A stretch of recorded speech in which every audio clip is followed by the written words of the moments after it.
야고보서에서 강조한 경건주의 신앙. 야고보서 1장 25절부터 27절. 누구든지 스스로 경건하다 생각하며 자기 혀를 재갈 물리지 아니하고 자기 마음을 속이면 이 사람의 경건은 헛것이라. 하나님 아버지 앞에서 정결하고 더러움이 없는 경건은 곧 고아와 과부를 그 환난 중에 돌보고 또 자기를 지켜 세속에 물들지 아니하는 그것이니라. 야고보서 1장입니다.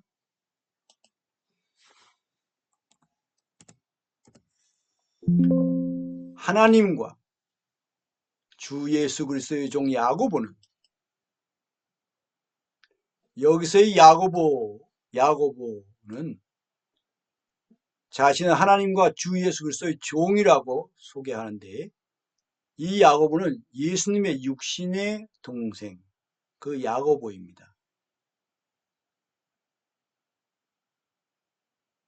요셉과 마리아가 낳았죠. 예수님은 성령으로 되셨고 마리아의 몸에 나셨고, 그 야고보가 예수님에 대해서, 자신의 형에 대해서 빈정거리고 그랬었어요. 그런데 이렇게 하나님과 주 예수 그리스도의 종이 되었어요. 예수님이 부활하신 후에, 예수님 죽고 부활하시는 그 과정에서 야고보가 예수님을 다르게 인식하기 시작했던 걸로 보이죠. 그때 바로 자신의 육신의 형 예수님이 바로 하나님의 아들이시고 아들 하나님이시고, 자기는 피조물에 불과하고 예수 그리스도의 자신은 예수님은 자신의 주인이고 자신은 종이라는 것에 대해서 인식하게 됐던 걸로 보이고, 그가 영적으로 상당히 빨리 성숙했던 걸로 보입니다. 그래서 나중에 예루살렘 교회에 베드로, 요한과 함께 그는 그 장로로 인정도 받고, 그리고 또 이런 사도적인 이런 메시지를 쓰는, 성령께 영감을 받아서 이런 편지를 쓰게도 되는 이런 상황까지 오게 된 것이죠. 그리고 흩어져 있는 12지파에게 문안하라 했는데, 이 여기서 흩어져 있다는 것은 당시에 유대인들이 그 로마 제국 하에서 나라가 사실상 제 기능을 또 못하기도 하고 이러면서 전 세계에 흩어져 있었어요. 식민 지배를 받고 있었건 이스라엘은, 그리고 전 세계에 흩어져 있었습니다. 그 흩어져 있던 12지파, 그 사람들이에요. 유대교를 배경으로 가진 그리스도인들입니다. 유대교를 배경으로 가진 그리스도인들, 그들을 12지파라고 했는데, 이것을 오해하면 안 됩니다. 이것은 이방인들에게는 전혀 해당되지 않고요. 또 교회 내에서는 이게 12지파라는 그런 것이 없는 것인데, 이 사람들에게만 특별히 이런 서신을 보낼 필요가 있어서 유대교를 배경으로 가진 사람들에게 그 기독교가 무엇인지 더 분명히 구별할 수 있도록, 또 확실하게 알 수 있도록 그렇게 보낸 것이고요. 이 당시의 배경을 보면 이렇게 유대인들은 유대교, 구약 성경을 그 배경으로 가지고 있었던 사람들, 유대교를 배경으로 가지고 있던 이런 사람들은 예수님을 믿는 것, 예수 그리스도 안으로 믿는 것, 예수님을 영접하는 것, 그것만 가지고, 그래서 성령을 받는 그것만으로, 그러니까 이신칭의죠. 믿음으로써 의롭게 되는 것. 그것이 너무 쉽고 그리고 간단하고 그런 것인데, 그것 때문에 오히려 이 사람들은 신앙이 너무 형식적이 되고 너무 가벼워지고, 그저 어떤 교리나 붙잡고 있고 이런 상황이 되어버린 것입니다. 그래서 우리 그리스도인들의 신앙은 그렇지 않다. 구약에 있는 그 하나님을 믿던 그 신앙인들 못지않은 그런 내실 있는 신앙인 것이지 껍데기만 무늬만 기독교인이 되는 것은 아니다. 이렇게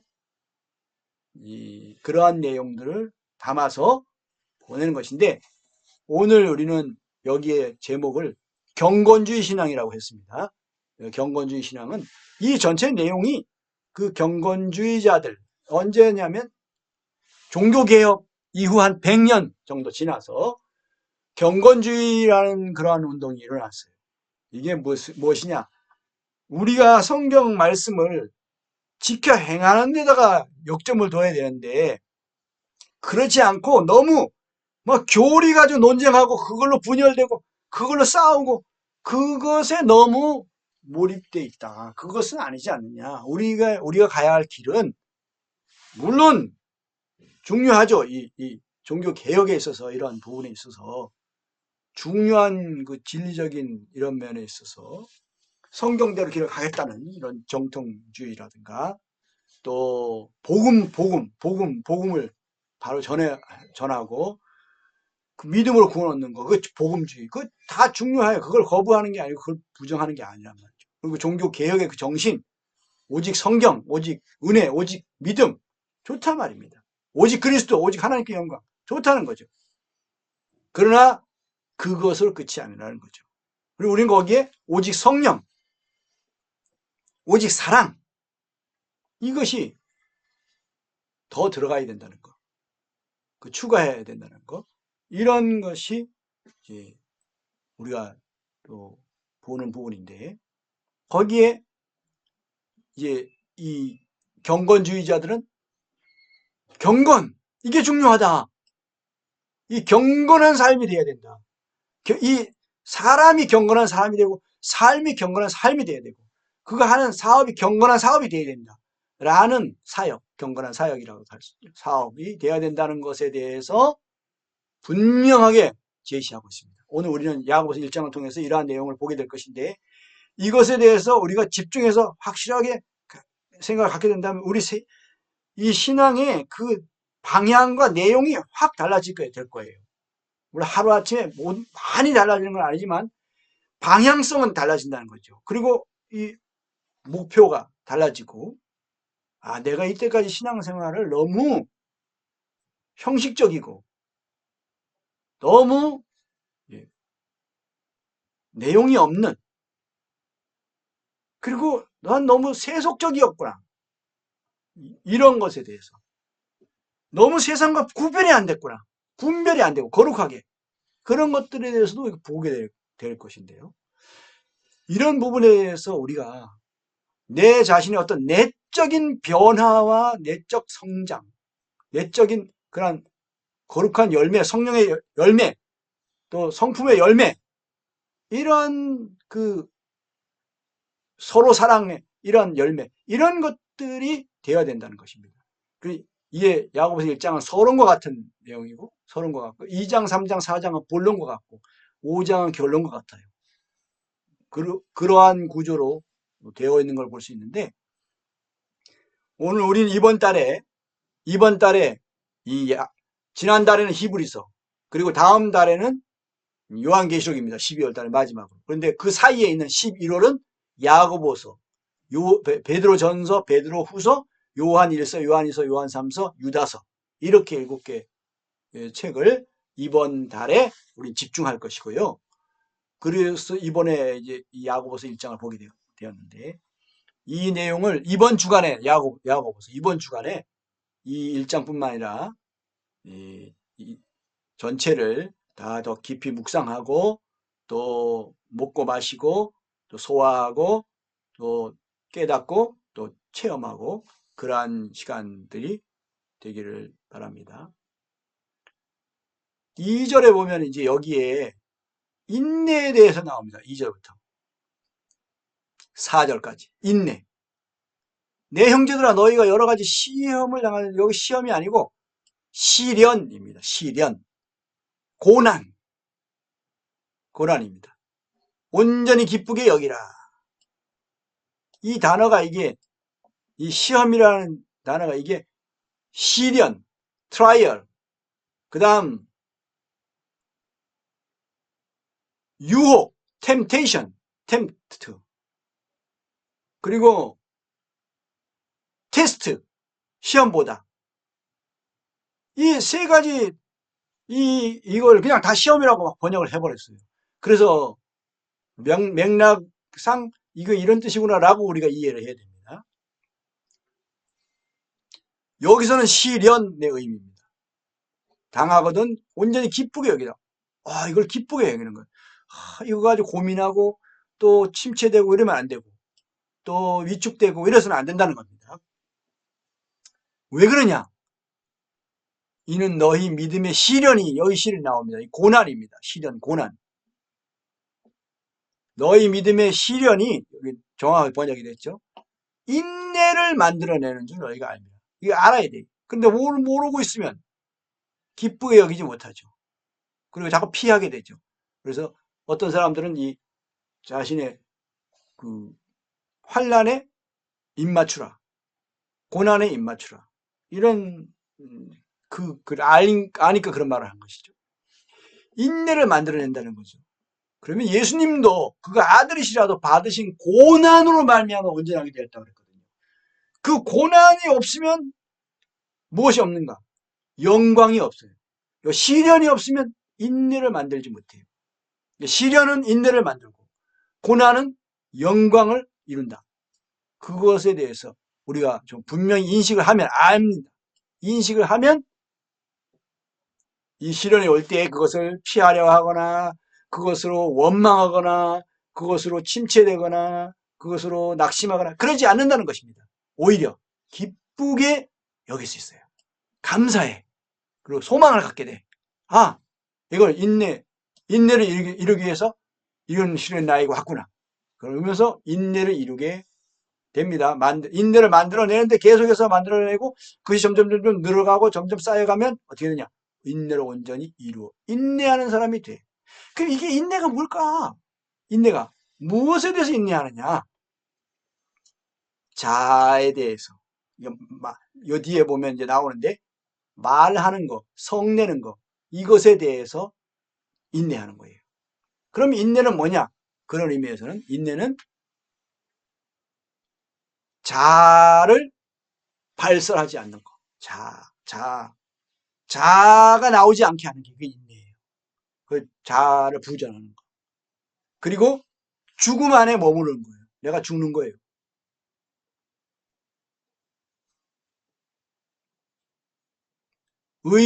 죄에 대해서 죽고 의에 대해서 살게 하는 것. 바로 죄에 대해서 죽는 것. 이것이 인내입니다. 뒤에 가면 좀 더 나오는데 이는 너희로 온전하고 구비하여 조금도 부족함이 없게 합니다. 온전하게 하는 거죠. 이게. 인내를 온전히 이루는 것이 바로 온전하게 되는 것 중에 하나인 겁니다.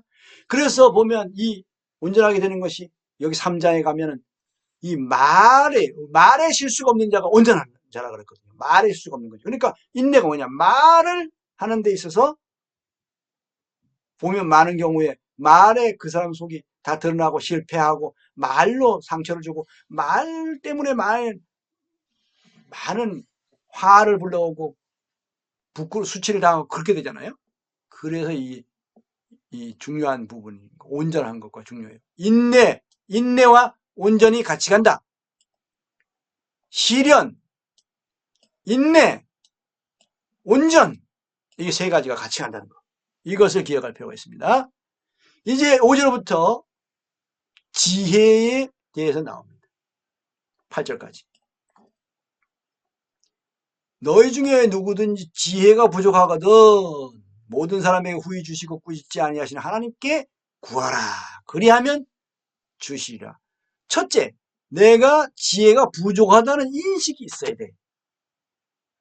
그럼 지혜가 부족하다는 인식이 없으면 하나님께 가서 구하지도 않아. 그러니까 받지도 못해. 자기는 지혜롭다 생각. 왜 지혜에 대한 지혜가 부족하다는 인식이 없느냐? 자기가 가진 인간적인 지혜가 다인 줄 알아. 영적인 지혜, 위로부터 오는 지혜, 하나님이 주시는 지혜, 그것이 필요하다는 것, 그것이 자기에게 부족하다는 것을 모르는 거예요. 이게 구별이 안 되는 거지. 인간적인 지혜로. 그래서 사람들이 인간적인 지혜로 성경을 읽고 이해하려고 하니까 이게 모르는 거예요. 껍데기로만 수박 겉핥기밖에 안 되는 겁니다. 그리고 세상 방식으로 뭐든지 하려고 하고 안 되는 거예요. 그 지혜는 통찰력인데 꿰뚫어 보는 것이 안 돼. 그러니까 겉에 것만 봐. 속을 못 봐. 그러니까 속는 거죠. 그럼 뭐 실제가 없지. 그림자, 그림 여기에만 그냥 집중하지. 그 실제와 실체를 놓쳐버리는 거죠.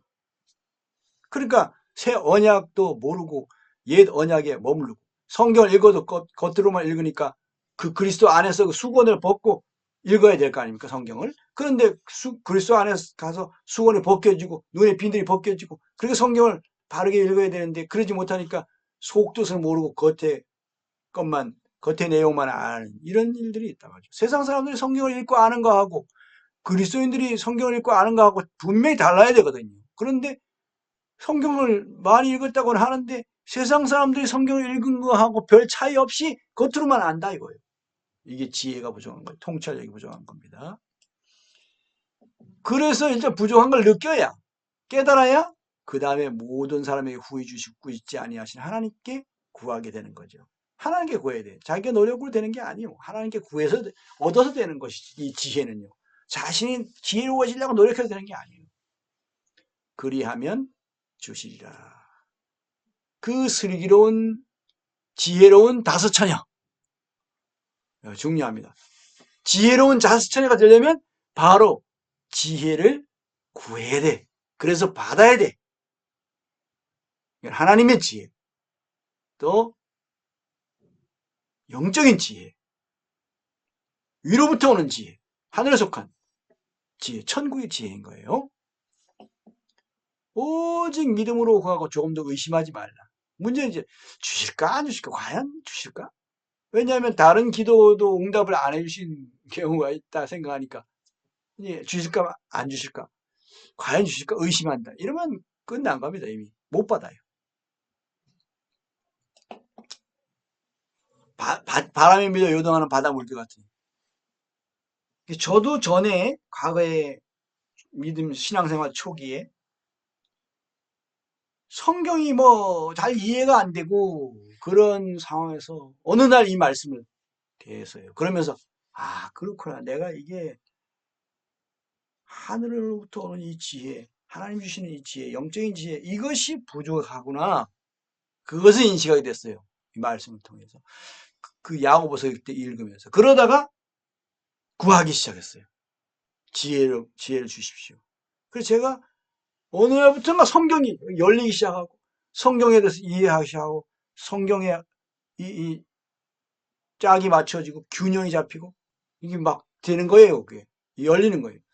그때 알았어요. 하나님께 지혜를 받았다는 것을. 그러나 그때 한 번으로 되어지지 않았어요. 계속해서 구했고 계속해서 그러한 지혜가 내게 쌓였었어요. 그래서 지혜의 어떤 자가 되어야 되냐? 악에는 어린아이가 되어야 돼요. 악을 행할 줄 모르는, 차라리 악에 대해서 잘 알지도 못하고 행할 줄도 모르는 그런 자가 되어야 되고, 지혜에는 장성한 자가 되라 했죠. 고린도서 14장에 보면 지혜에는 장성한 자가 되라. 지혜는 자꾸 잘하는 겁니다. 그래서 장성한 자가 되고 성장해서 지혜에서 장년이 되어야 되는 거예요. 소년, 청년을 지내 장년이 되어야 되는 거죠. 장로가 돼야죠. 장로급으로 계속해서 성장해 나가야 되는 거죠. 두 마음을 품어 모든 일에 정함이 없는 자다. 두 마음을 품는 건 뭐냐면 하나님께 구하기도 하면서 자기가 얻으려고 자기 노력도 하면서 이건 안 돼. 그게 두 마음이에요. 하나님이 뭐 주시지 않을지 모르는데 내가 어떻게 노력해봐야지. 이래가지고 뭐 책을 읽는다든가 예를 들어서 또 무슨 명상에 빠진다든가 이건 달라요. 묵상하고 명상은 다르죠. 묵상은 하나님의 말씀에서 얻는 것이고요.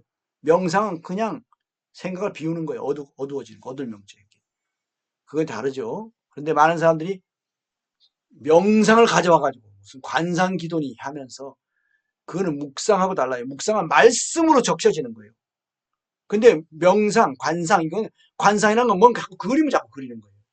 뭐 상상을 자꾸 하는 거죠. 그래서 그것을 인간의 잠재적인 능력으로 이루겠다. 이런 식인 거예요. 그게 관상기도예요, 원래는. 그걸 가져와가지고 약간 변형시켜가지고 하는 거 그건 아닙니다. 우리는 묵상, 말씀을 묵상하는 걸 생각하고 생각하는데 말씀을.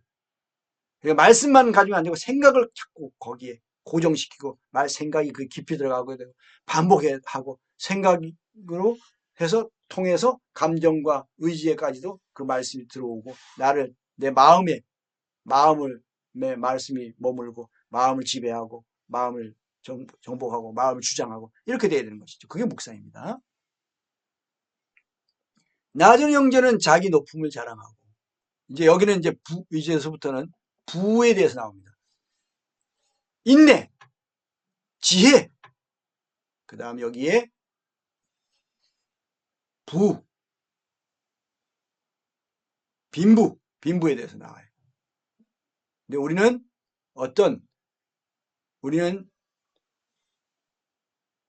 베품으로서의 가난, 나누고 베푸는 거죠. 주라, 그리하면 주실 것이요. 우리는 계속해서 뭔가 베푸는 구제의 길을 계속 가야 돼요. 이거는 너무너무 중요합니다. 이 물질이 계속 흘러나가지 않고 내게 쌓이는 순간 그 부패하게 되고 내 사람 자체가 부패해져요. 영적으로. 그 수준이 오히려 낮아져요. 희한합니다. 물질적으로 내가 부가 내게 머물러 있을 때는 영적으로는 내가 오히려 낮아져요. 내가 물질적으로는 낮으면 영적으로는 높아져요. 이 높아진다는 건 주님이 높여주셔요. 여기 물질적으로 부해지면 주님이 그 사람을 계속 낮춰주세요. 그래서 이건 좋은 뜻에서의 겸손함의 그런 낮아짐이 아니고 이거는 이제 천박해지는 거예요. 사람이 천박하다는 거예요. 이거는.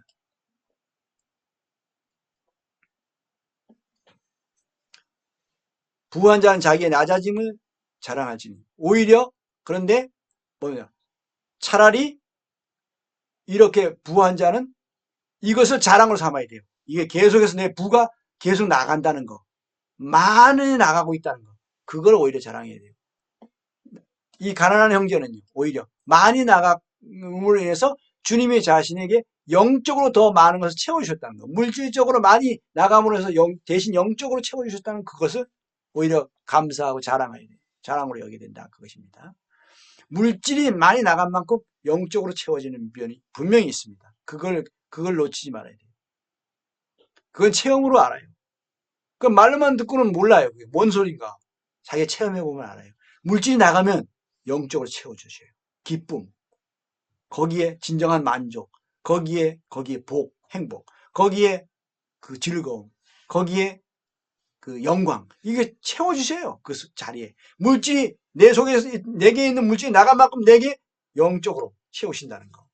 그거 기억해야 됩니다. 그래서 여기 이런 게 나와요. 이 부에 대한 것은 결코 우리가 가난해지고 궁핍해지고 거지가 돼야 된다는 게 절대 아닙니다. 우리는 궁핍하지 않아야 된다는 말씀이 분명히 있어요. 그만큼 우리 성실해야 돼요. 근면해야 돼요. 열심히 돈을 벌어야 됩니다. 그러나 문제는 뭐냐? 돈을 벌지 말라는 것이 아니고 그걸 내가 절대 쓰지도 말고 완전 거지같이 돼야 된다는 게 아니야. 그 중에 내가 기본적으로 하나님이 나에게 주신 그 기본적인 그것 외의 것은 쌓지도 말고 그것을 붙잡지도 말아야 된다는 거죠. 그것을 흘려보내야 돼. 그러지 않으면 안 돼. 영적으로 전진이 없어요. 어느 순간 멈춰버려. 안 돼. 이게 디모데전서 6장에 가도 이런 내용들이 그 나옵니다. 이 경건에 대해서 나오잖아요. 마음이 부패하여지고 진리를 잃어버려. 경건을 이익의 방도로 생각하는 자들의 다툼이란다. 경건을 이익의 방도로 생각하는 요런 경건, 이거는 잘못된 경건이죠. 이거는 이익을 얻으려는 그런 거. 그럼 많은 사람들이 사회사업에 동참하고 그러는데 거기에서 정부 지원금 같은 거 이런 걸 얻어가지고 내가 이익을 얻으려고 하는 그런 경우가 많아요. 그거는 진정한 경건은 아닙니다. 물론 자기가 그것이 자기의 직업이 되고 그것이 또 자기의 그런 생계 유지를 위한 사업이 되고 그런다 그러면은 그럴 수는 있어요. 그러나 우리가 그것이 내 직업이 아닌데 그런 걸 경건 사업을 이렇게 사람들 돕는 어려운 사람들 돕는 사업을 하면서 그걸 이익의 방도로 생각하는 이거 안 돼. 그건 아닙니다. 거기서 막 다툼을 하고 난리 나죠. 이권 다툼. 우린 그건 아니에요. 이권 다툼 가는 그런 하는 게 아니죠. 그러나 자족하는 마음이 있으면 경건이 큰 이익이 됩니다. 여기 이제 경건에 대한 내용이 나오면서 뭐라고 나와요? 경건에 이게 중요합니다. 이 물질이. 우리가 세상에 아무것도 가지고 온 것이 없으면 또한 아무것도 가지고 가지 못하니. 이건 쌓아두지 말아야 되는 걸 가르치죠. 우리는 먹을 것과 입을 것이 있은즉 족한 줄로 알 것이니라 했어요.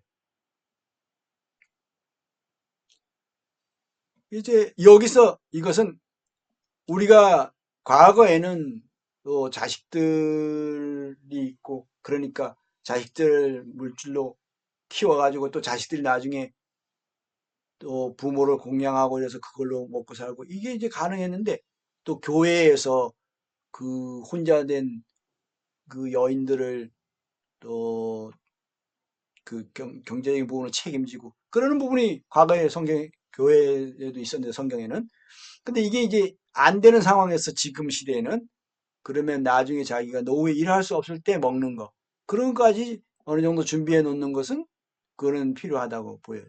그것도 이게 바로 먹을 것과 입을 것을 준비하는 그런 것이 되기 때문에 그러나 그 이상 뭔가 더 넘치게 돼 있는 이것은 그거는 안 돼.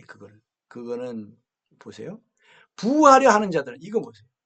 부하려 하는 건 이게 안 돼. 부자가 되려고 한다? 이건 안 돼. 그 마음 자체를 버려야 돼. 그럼 그게 부자가 뭐예요? 물질을 많이 쌓아놓는 거. 아주 그냥 펑펑 쓰는 거. 그거죠. 두 가지예요. 많이 쌓아두는 거. 또 필요 이상으로 그냥 물질을 많이 쓰는 거. 이게 부자의 특징이죠. 부활의 하자들은 시험과 올무와 여러 가지 어리석고 해로운 욕심에 떨어진다니. 이렇게 된다는 것을 받아들여야 돼요. 나는 부자가 되려 하지만 절대 이거는 아니다. 이렇게 생각하면 안 돼. 그건 교만한 거예요. 이거 받아들여야 돼요. 이 욕심에 결국엔 떨어지는 거예요. 욕심하고 또 관련이 있어. 이 뒤에 이제 욕심에 대해서 나옵니다. 야고보서에도. 그 사람으로 파멸과 멸망에 빠지게 돼. 부활해 하는 그 자체, 그걸로 파멸과 멸망에 빠지게 되는 거예요. 영적인 파멸, 멸망에 빠져요. 물질적으로, 세상적으로는 부자가 되겠죠. 많은 사람들이 그래요. 근데 이제 기복신앙은 결국엔 이렇게 부활해 하는 자들이 되게 하거든요. 기복신앙이. 그래서 영적으로는 그게 아주 나쁜 겁니다. 기복신앙은. 영적인 걸 놓치게 만들어버려요. 돈을 사랑함이 일만하게 뿌리가 되나니겠어요. 돈을 사랑해도 되는 거 아니냐? 아니에요. 안 된다. 돈을 사랑한다는 건 뭐냐? 돈을 벌지 말라는 거냐? 아니요. 돈을 벌어야 돼. 열심히 벌어야 돼. 그러나 사랑하면 안 돼. 사랑이라는 건 뭡니까? 그 필요 이상으로 하는 것이 사랑이잖아요. 누구 사랑한다 그러면 그 다른 사람들은 일반적으로 하는 것보다 더 하는 것이요. 더 많이 주고 더 많이 관심하고 더 많이 살피고 그것이죠. 그걸 사랑한다 그래요. 일반적으로 하는 그 이상. 자기를 사랑하는 것도 어느 정도는 기본적으로 내 이웃을 내 몸과 같이 사랑하라. 내 몸 사랑해야 되잖아요. 그런데 자기애 한다 그럴 때는 그 사랑해야 되는 기본적인 그 이상을 넘쳐 자기를 너무너무 사랑한단 말이에요. 너무 지나치게 자기를 관리하고 자기한테 처바르고 자기한테 그냥 갖다가 그냥 막 너무 많이 먹이고 이런 거예요. 자기애라고. 그런 건 버려야 되죠. 탐내는 자들, 돈을 탐내는 거예요. 그게 사랑하는 거예요. 탐내는 자들은 미혹을 받아 믿으면서도 많은 근심으로서 자기를 찔렀다. 이렇게 돼요. 영적으로는 망해. 미혹을 받아요. 마귀의 미혹. 돈에 자기 영혼을 팔아버리는 거예요. 그러니까 돈 많이 버는 거면 그냥 뭐든지 다 선이야. 돈만 많이 벌면 다 끝이야. 이렇게 돼버리는 건 세상이잖아요. 그거는. 세상 길을 가는 거죠. 그래서 우리는 뭐냐? 경건의 길을 가야 된다. 경건의 길. 이제 다시 야고보서 우리가 1장으로 가서 보면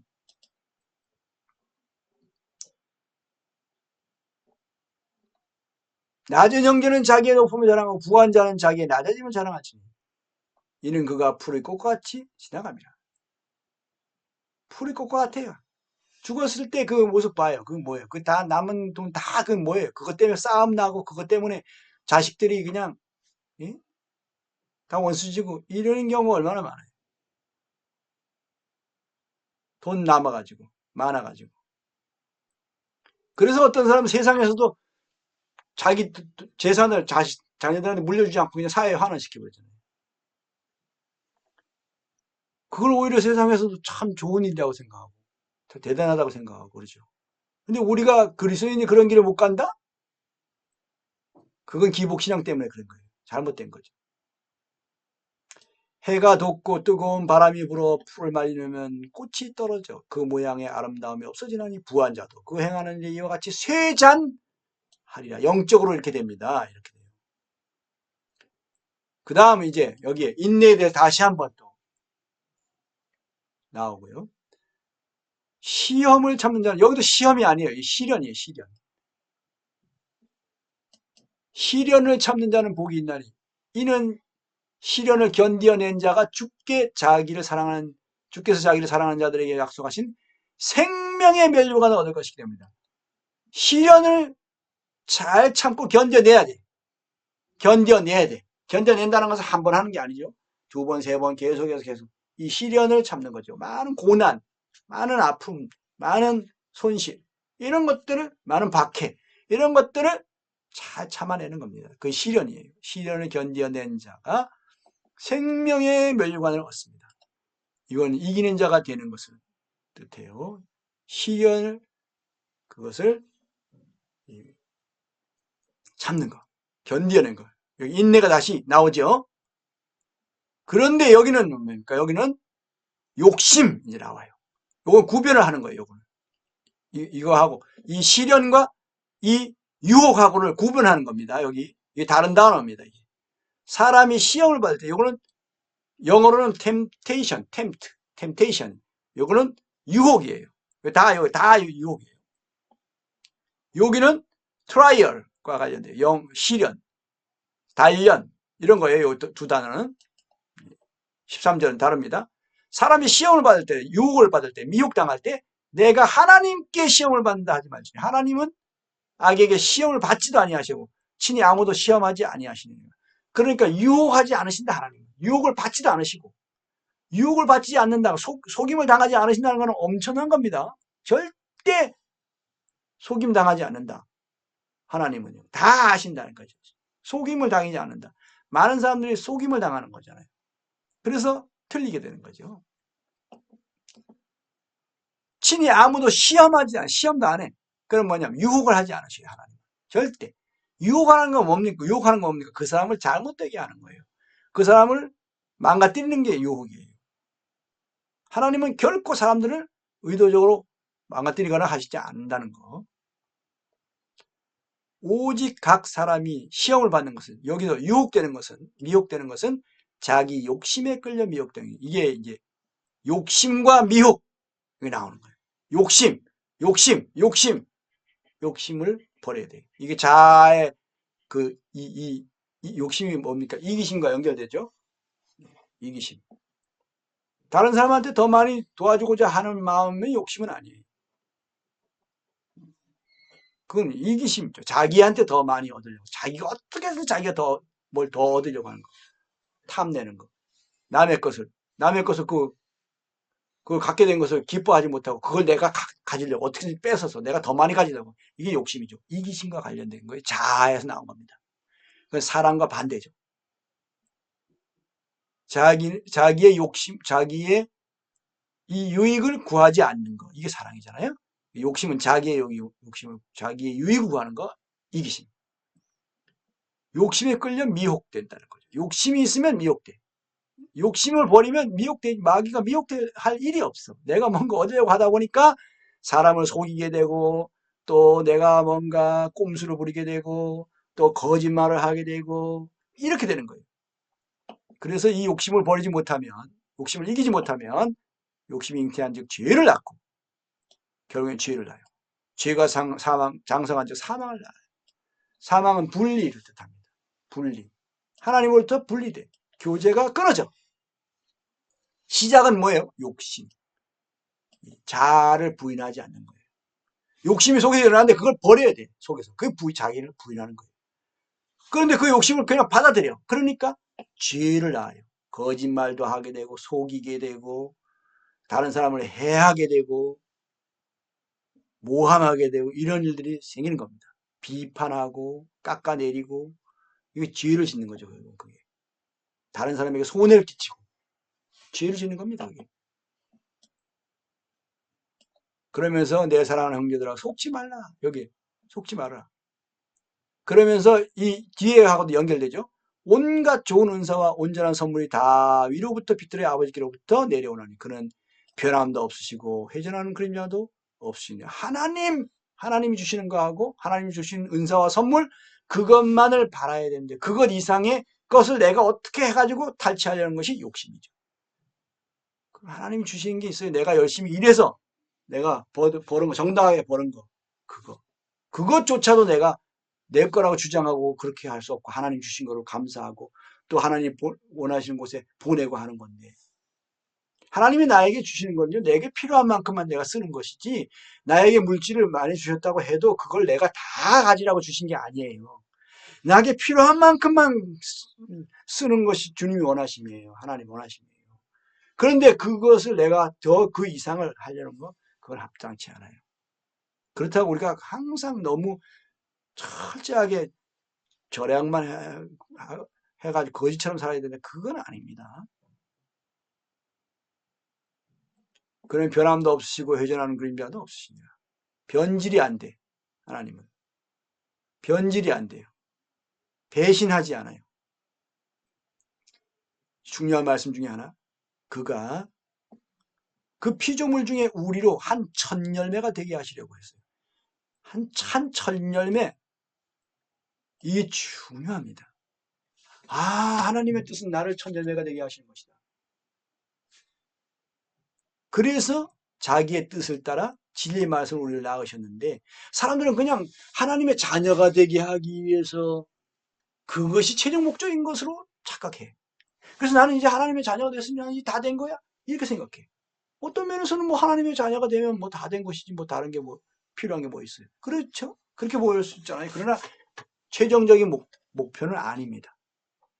우리를 하나님의 자녀가 되게 우리를 낳으신 우리 하나님의 자녀가 된 진리의 말씀으로 우리를 낳으셔서 하나님의 자녀가 되게 하신 것이 최종적인 목표는 아니고 더 큰 목표가 있습니다. 그래서 우리는 이걸 하나님의 자녀가 되는 거 이거 예수님 믿고 그리스도인이 되고 또 성도가 되고 신자가 되고 하나님의 자녀가 되고 하는 것이 4차원이라고 그런 거예요. 우리는 이 신앙을. 그리고 그 5차원 신앙은 뭐냐 바로 첫 열매가 되게 되는 길을 가는 그게 5차원적인 신앙이에요. 그럼 첫 열매가 어디에 있느냐? 이 첫 열매가 요한계시록 14장에 보면 나옵니다. 처음 익은 열매라고 나와요. 하나님과 어린 양께 속한 자들이라고 나와요. 그런데 그것이 고린도전서 14장에는 이 첫 열매에 대해서 예수님이 재림하실 때 그에게 속한 자들이 먼저 부활할 것. 언제 부활해요? 예수님이 재림하신 그 시점에 부활하게 돼요. 부활의 몸을 입어요. 그리고 그 나중 마지막에는 뭐냐? 1000년이 지난 후에 가서 다시 몸의 부활을 입는 사람들이 있어요. 이게 이제 첫 열매냐? 마지막 열매냐? 이런 차이가 거기서 나옵니다. 우린 첫 열매가 되어야 된다 이것입니다. 그게 경건 생활의 목적이에요. 왜 경건한 생활을 했냐? 철면매가 되려고. 그래서 우리가 경건주의 신앙을 본받아서 그 길을 가는 것입니다. 근데 그 경건이 어디서 나왔냐? 야고보서, 우리가 좀 전에 본 디모데전서 6장에도 나오지만 여기 야고보서 1장에도 분명히 제시되어 있다는 것입니다. 그 경건이 뭐냐? 어떤 것이냐? 어떻게 해야 되는 것이? 어떻게 살아야 되느냐? 19절. 이제 여기는 뭐냐?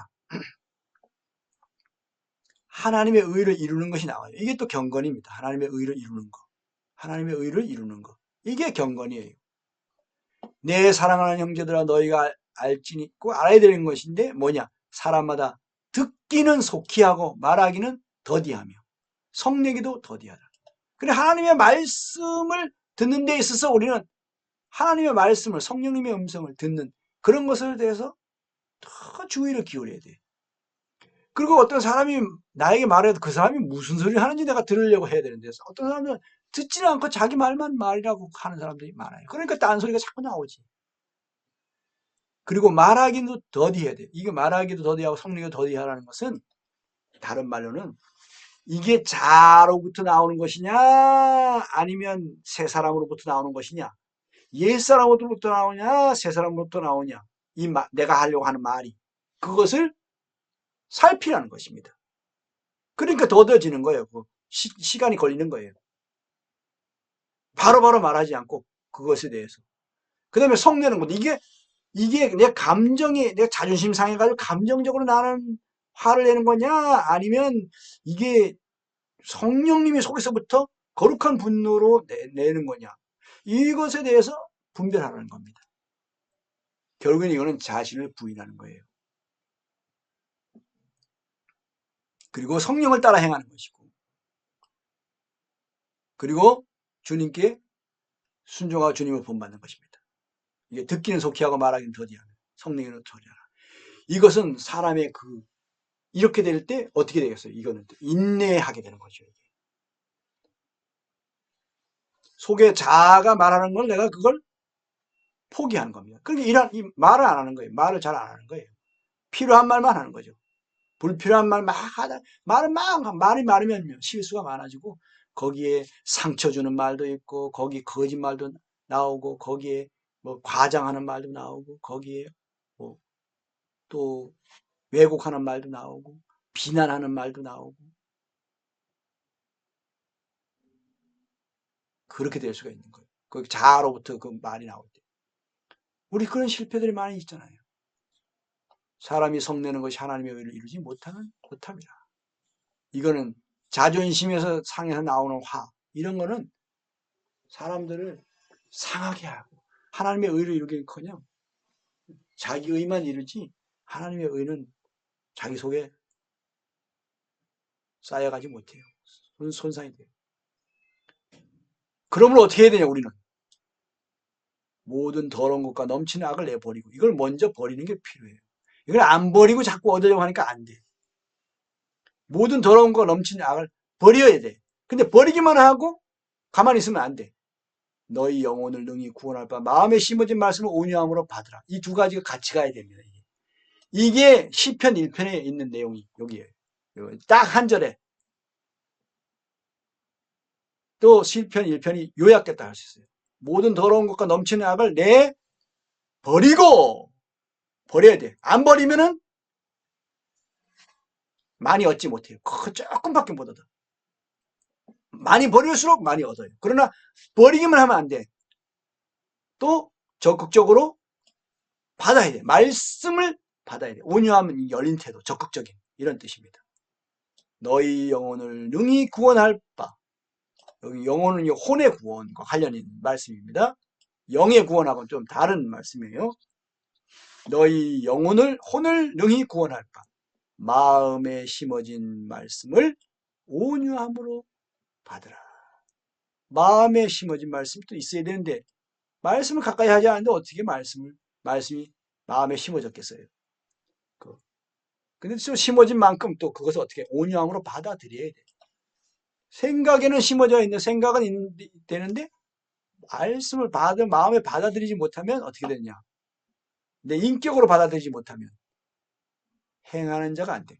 그래서 너희는 말씀을 행하는 자가 되고 듣기만 하여 자신을 속이는 자가 되지 말라. 그래서 말씀을 행하는 게 나오는 거예요. 이제 말씀을 행하는 거죠. 여기서부터 이어져서 버릴 거 버려요. 뭘 버려요?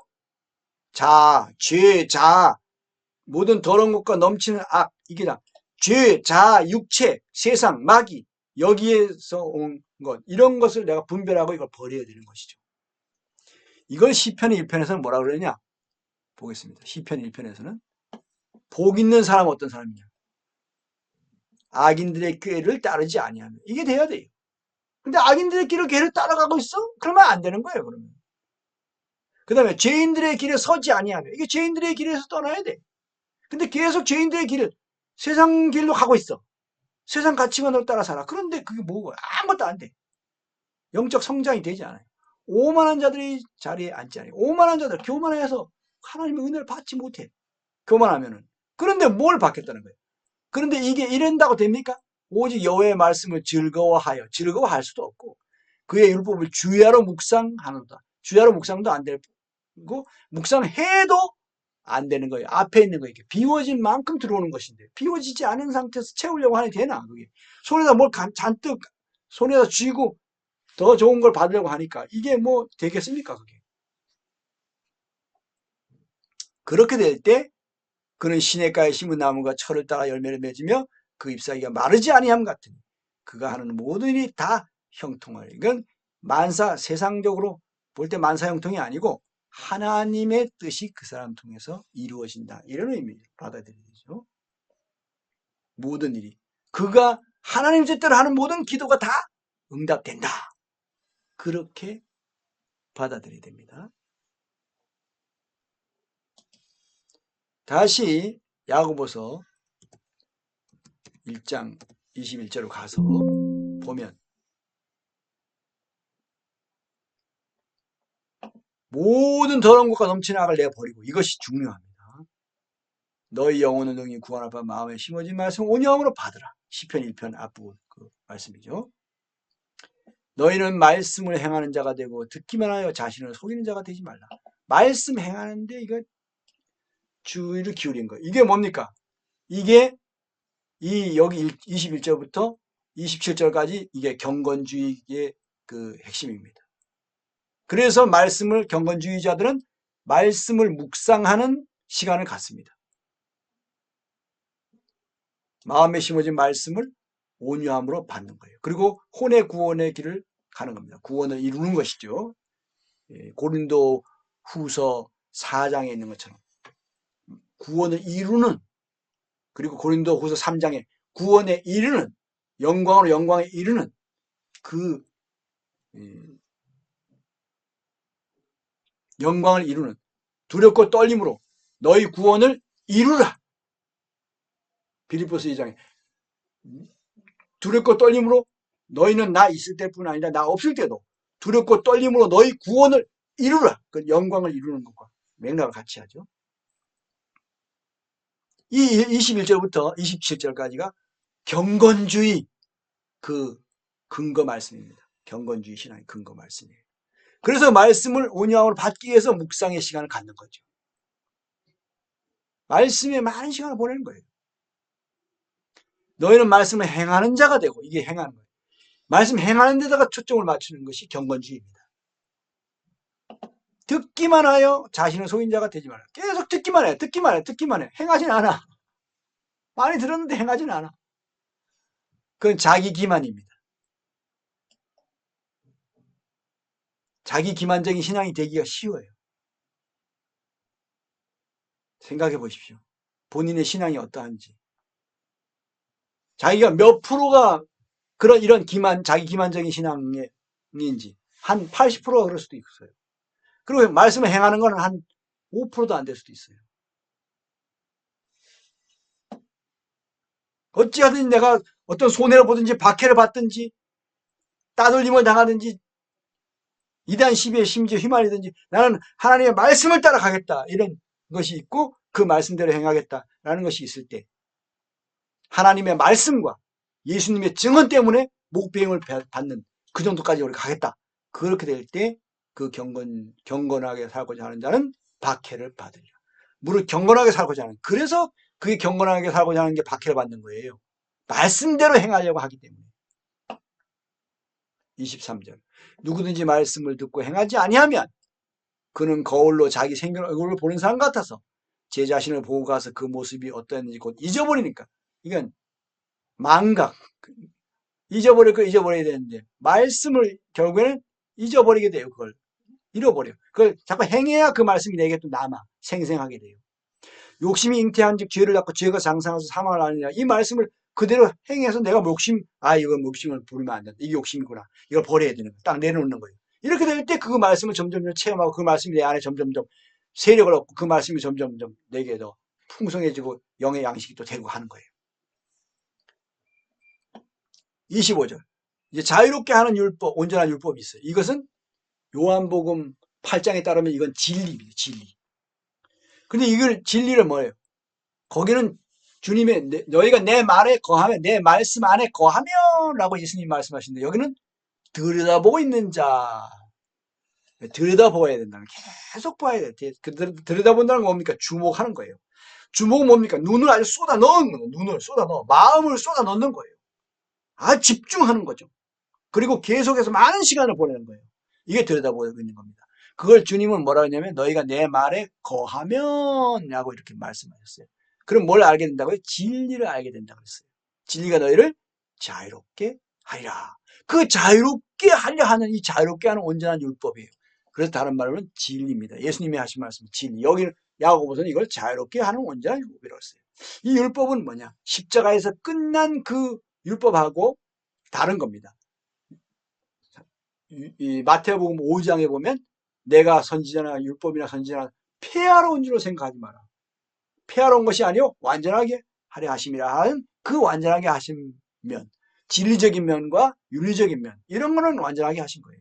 그런데 이 의식적인 면, 의례적인 면, 그런 것들은 폐하신 거예요. 뭡니까? 할례, 안식일과 절기, 물질적인 성전과 제사와 제사장과 제물, 그리고 또 부정한 음식, 정한 음식 가려 먹는 것, 정결의식, 이런 것들은 다 폐했어요. 십자가에서. 그러나 자유롭게 하는 율법은 이거는 완전하게 하셨어요.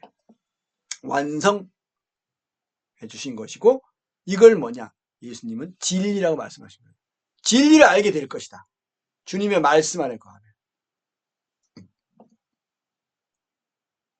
듣고 잊어버리는 자가 아니에요. 듣고 잊어버리면 안 돼. 여기가 이제 문제인 거예요. 여기가 요점이에요. 듣고 자꾸 잊어버려. 왜 잊어버릴까요? 행하지 않아요. 행하지 않아서 그래요. 행하면 자기 거 남아요. 행하면 남아요. 그럼 나는 하나님의 말씀이 내 속에 별로 없어. 왜? 기억에는 좀 있어. 근데 내 마음속에 없어. 그래서 내가 그 말씀 따라 살질 않아. 왜? 실천을 안 했기 때문에 머릿속에만 좀 있는 거예요. 그리고 왜 많지 않느냐? 그거 머릿속에 있는 것조차도 왜 많지 않느냐? 자꾸 잊어버리게 돼.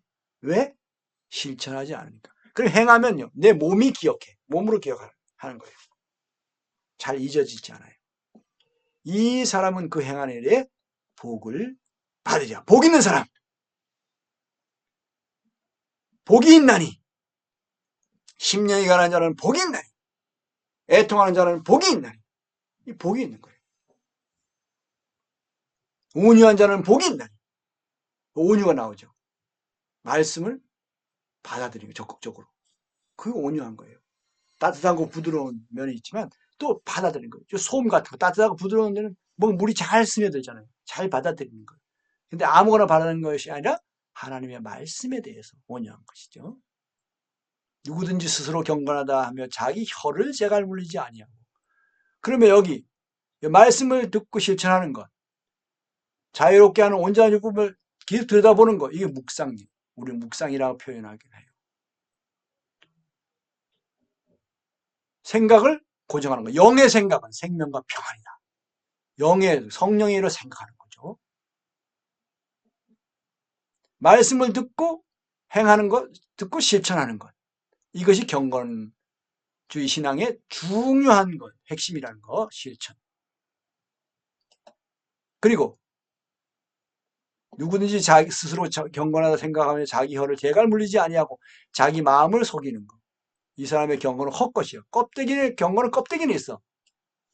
왜? 그런데 그 속은 비었어. 텅 비었어요. 더러움을 가득 찼어. 악으로 가득 찼어. 세상으로 가득 찼어. 욕심으로 가득 찼어. 그건 헛것이에요. 겉으로는 경건한 척 하는데 경건 사업을 하는 것 같은데 속은 비었거나 더러움으로 찼던가 이기심으로 욕심으로 찼던가 이래요. 자기 혀를 재갈 물려야 돼. 이게 뭡니까? 자기 마음을 속이지 말아야 돼. 자기 혀에 재갈 물는 게 이게 죄, 자, 육체, 세상, 마귀를 부인하는 거예요. 혀에 재갈 물려 함부로 막 말을 안 하게 되는 거죠. 그래서 말에 실수가 없는 자는 온전한 자라고 했어요. 3장에 보면 나와요. 얼마나 우리가 이 말로 해서 사람을 죽이기도 하잖아요. 많은 사람들 상처를 주고, 많은 사람들을 비난하고, 그걸로 또 정죄하고, 또 모함하고, 거짓말하고, 그런 게 얼마나 많아요. 속이고. 그럼 자기 마음을 속이면, 이건 뭡니까? 이거 자기 기만, 또 양심을 속이는 거예요. 양심을 하나님이 우리 안에 심어주셨잖아요. 이 양심을 속이면 그건 경건은 헛것이에요.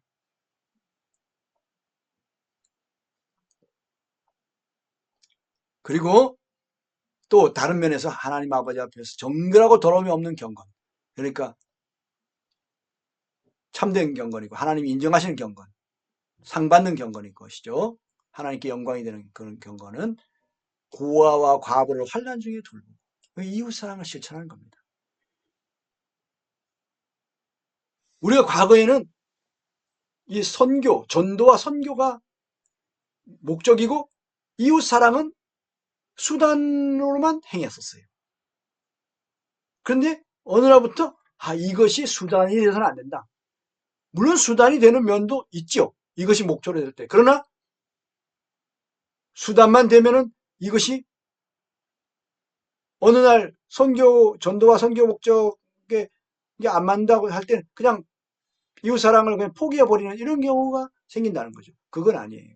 물론 교만한 자들에게 어떻게 할 수 없어. 그러니까 그거는 보류하는 경우는 그거는 있을 수 있는 거지만 이거를 수단으로 하지 않는다는 거죠. 이게 이 사람이 계속 복음을 안 받아들이더라도 5년, 10년 계속해서 이웃사랑 면에서는 계속 간다는 겁니다. 이게 병행하는 거예요. 투트랙으로 병행하는 거예요. 그것을 우리는 그런 길을 이제 가게 됐습니다. 그래서 한면으로는 여전히 우린 전도와 선교에 계속해서 중심을 두고 힘쓰지만은 더 큰 목표를 두고 더 큰 목적을 가지고 가지만은 그러나 이것을 단지 이웃사랑을 수단으로만 삼지 않고 고아와 과부를 그 환난 중에 돌보는 그런 일. 물론 형제자매들을 우선으로 돌보죠. 어려운 형제들을. 그러나 우리가 다른 종교인이나 불신자들이나 심지어는 대적하는 자들이라 할지라도 우리는 그 고아와 과부를 그 환난 중에 돌보는 일을 해야 된다는 겁니다. 이래서 우리는 이 일을 계속해서 조금씩 힘써왔고 또 지금 점점 더 많이 해야 되는 거 아직도 많이 부족하기 때문에 더 많이 하기 위해서 이것을 지금 준비하고 있고 더 확장해 나가고 있습니다. 고아 청년들을 돌보는 일을 그래서 계속해서 기도하면서 준비하면서 조금씩 해나가고 있고 근래에 그런 또 기회를 하나님이 문을 열어주시고 해서 우리가 이 이웃 사랑을 실천하는 일에 계속해서 가고 있습니다. 이것입니다. 그것이 경건한 거예요.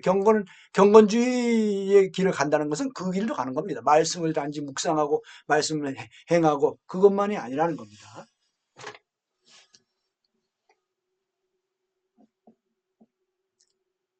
그리고 말씀을 묵상하고 행하다 보면 거기에 중요한 것 하나가 내 이웃을 내 몸과 같이 사랑하라 하는 그 이웃 사랑의 명령이고 여기 또 고아와 과부를 환난 중에 돌보는 게 또 나오잖아요. 경건한 삶을 살아야죠. 그것이 첫 열매가 되는 굉장히 중요한 요소가 됩니다. 이게 자기를 지켜 세속에 물들지 아니하는 것. 그런데 또 하나가 있어요. 이것이 다가 아니야. 근데 사람들은 그저 이 고아와 과부를 환난 중에 돌보는 일에 세상적인 길을 가. 거기서 뭔가 좀 이득을 얻으려고 그래. 또 영광을 사람들에게 칭찬 듣고 영광을 얻으려고 그래. 그거는 아니죠. 그거는 세상 길이에요. 그건 세속적인 거죠. 사람들이 많은 사회사업하고 그러면서 거기에 그것을 단지 거기에서 그 자기가 다른 데서 벌어서 그걸 베푸고 하는 이런 것이 아니라 그것 자체에서 뭔가 이익 얻으려고 하는 경우가 많아요. 그거는 세속의 길입니다. 그게 자기가 그런 자격증을 가지고 그것을 자기가 그걸 직업을 삼고 그렇게 한다 그러면은 또 자기가 거기에서 버는 거 가지고 거기 다시 또 쓰고 그런다면 그건 그럴 수도 있는데 사람들이 이걸 단지 이익 사업으로 자기 명예, 영광 그것을 위해서 하는 거 이것은 안 된다는 거예요. 그거는 잘못된 거라는 겁니다. 그런데 그런 경우가 많아요. 그런 경우가 많아요. 그러면 진정한 이 고아와 과부를 환난 중에 돌보는 게 진정한 일이 안 돼요. 그거는 뭡니까? 그건 내가 돈벌이에요. 그럼 그 이상의 뭔가를 해야 되는데 내가 수입 그 이상을 해야 되고 내가 얻은 수입을 가지고 또 더 해줘야 되는데 그런 것이 안 되는 경우가 많다 이거죠. 그러면 불신자들하고 뭐가 달라요? 경건하지 않은 사람하고 어떻게 뭐가 달라요? 그냥 그것이지 그냥. 거기 조금 약간의 뭐 기부 행위를 조금 한다? 그거하고는 또 다른 거죠. 물론 기부 행위 우리는 그 길을 우리도 가는데 세상에서도 이렇게 기부하고 베풀고 자기 전 재산을 털어가지고 다 하고 세상의 불신자들도 그런 길을 가는데 우리 그리스도인이 그런 길을 가지 않고 돈을 모으는 거기서 중심을 삼고 간다 그러면 그것이 되겠냐는 겁니다. 될 수가 없는 거죠. 그런 면에 있어서. 그리고 또 여기 특히 세상적인 방식으로 가는 거 이건 또 아니에요. 이 사회사업을 하면서 전부 정부 지원금을 어떻게 해서 더 많이 받아가지고 그 정부 지원금 많이 받아내는 데다 목표를 두고 가는 거. 그거는 세속적인 거예요. 세상에서도 어떤 사람들은 그렇게 하지 않고 정말 제대로 하려고 하는 그런 게 있는데 너무 그래가지고 전부 정부 지원금 받아. 그럼 뭐 사람 세금 갖다가 하는 것인지 뭐 자기가 하는 게 뭐가 있어요. 거기서 자기가 또 이익을 얻고. 그래 그게 뭐예요 그게. 겉으로는 그 무슨 경건인데 실제로는 그게 경건이 아니죠. 그거는 그냥 자기 생계 유지일 뿐이지. 생계의 수단일 뿐이지. 그렇잖아요. 많은 경우 사람들이 이 경건, 이런 고아, 과부, 이런 어려움들을 사회사업하는 그것이 생계 유지인 경우가 많아요. 대부분이라고 할 수 있어요. 그런데 우리 그리스도인들도 그 길을 같이 가느냐? 아니에요. 그건 세속적인 거죠. 세속에 물들지 않는 거. 우리가 자신을 지켜야 돼요. 거기 끌려가지 않아야 돼요. 물들지 않아야 돼요. 그들 따라가지 말아야 돼요. 자기를 지켜 세속에 물들지 않는 이것이 같이 가줘야 되는데 이것에 대해서는 사람들이 잘 관심을 안 하지요. 그냥 좋은 일 하면 그거 다 괜찮다고 생각하고 있죠. 그건 아닙니다. 이거는 반드시 병행해야 돼요. 하나님 앞에 아버지 앞에서 정결하고 더러움이 없는 경건이 되려면 이 두 가지가 반드시 병행이 돼야 돼요. 고아와 과부를 환난 중에 돌보는 것이 있어야지 자기를 지켜 세속에 물들지 않는 그것만 그 길만 가서는 안 되고 이런 적극적으로 이웃사랑의 길을 가야 된다는 거. 세계유지를 넘어서 그 다음에 자기를 지켜 세속에 물들지 않는 이것도 같이 가야 된다는 거. 이것이 병행해야 된다는 거. 병행이 돼야 된다는 거.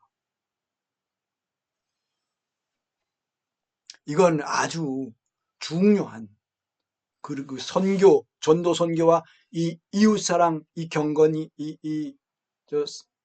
사회봉사 이것이 병행이 되는 것이 우리는 옳다고 생각돼서 그 길을 가려고 하고 있습니다. 그러나 그것이 이렇게 하나님 아버지 앞에서 정결하고 더러움이 없는 경건이 되려면 어떻게 해야 된다고요?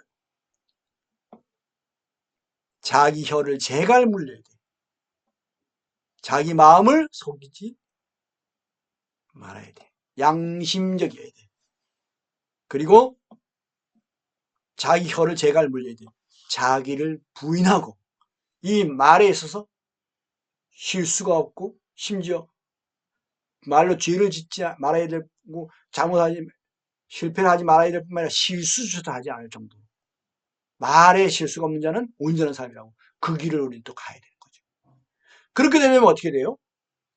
자유롭게 하는 온전한 율법을 계속 들여다보고 있어야 돼. 묵상을 해야 돼. 더 많은 시간을 보내야 돼. 그리고 듣고 행해야 돼. 실천하는 게 생활해야 돼. 이걸 경건주의 신앙이라고 합니다. 우리는 이 경건주의 신앙을 본받아서 가려고 해요. 우리는 신본주의, 이거 인간 중심적인 사람이 중심이 되는 그런 인본주의가 아니고 우리는 신본주의로 갑니다. 그리고 전통이 아니라 전통보다 더 우선인 성경인 정통주의로 가려고 해요. 우리는 또 어떤 운명론, 운명적 예정론 이런 길이 아니라 만인구원론 이런 길이 아니라 우리는 이신칭의의 그 복음주의 길을 믿음으로써 의롭게 되는 복음주의 길을 가려고 합니다. 또 우리는 종교개혁의 그 오직 성경, 오직 은혜, 오직 믿음, 오직 그리스도, 오직 하나님께 영광 거기에 대해서 또 오직 겸손, 오직 성령, 오직 사랑 이것을 더해진 오직 성령과 오직 사랑이 더해진 이 종교개혁의 정신을 더해서 그렇게 종교개혁의 정신을 가는 개혁주의에 간다는 겁니다. 그리고 자유주의의 반대에 대해서 우리는 근본주의 길을 가고 또 너무 지나치게 성경을 상징적으로 보려는 상징주의를 반대해서 우리는 가급적 문자적으로 보려는 문자주의 길을 한다는 거죠. 그리고 신사도운동 같은 걸 거부하고 우리는 성경의 예수님과 그 사도들의 그 기록이 그 말씀들이 우리가 성경 27권, 구약 39권, 이 66권으로 마감됐다는 이런 사도주의의 길을 우리는 가려고 그러고 또 우리는 어느 한쪽으로 치우치지 않고 복음, 진리, 교훈, 예언 이 네 가지에 어느 한쪽으로 치우치지 않고 어느 한쪽에만 몰입하지 않고 이 네 가지 다 성경에 고르게 균형 있게 그렇게 가려는 균형주의 길을 가려고 균형주의 길을 가려는 이런 태도를 가지고 있어요. 그리고 말씀을 그저 계속 거기에 더해서 우리는 그저 성경을 겉으로만 알거나 그저 머리로만 알고 말만 하고 실천하지 않는 그런 것이 아니라 그저 논쟁이나 하고 분열이나 하고 분쟁이나 하고 그런 것이 아니고 우리는 말씀을 듣고 행하고 실천하는데 역점을 두고 길을 가는 그 경건주의의 길을 가겠다는 겁니다. 그 길을 가야 된다는 것이고 그것이 옳다고 생각해서 그렇게 방향을 정해서 가고 있고 또 다른 사람들도 그런 길을 가기를 바라서 우리가 이런 것을 강조해서 소개하는 것입니다.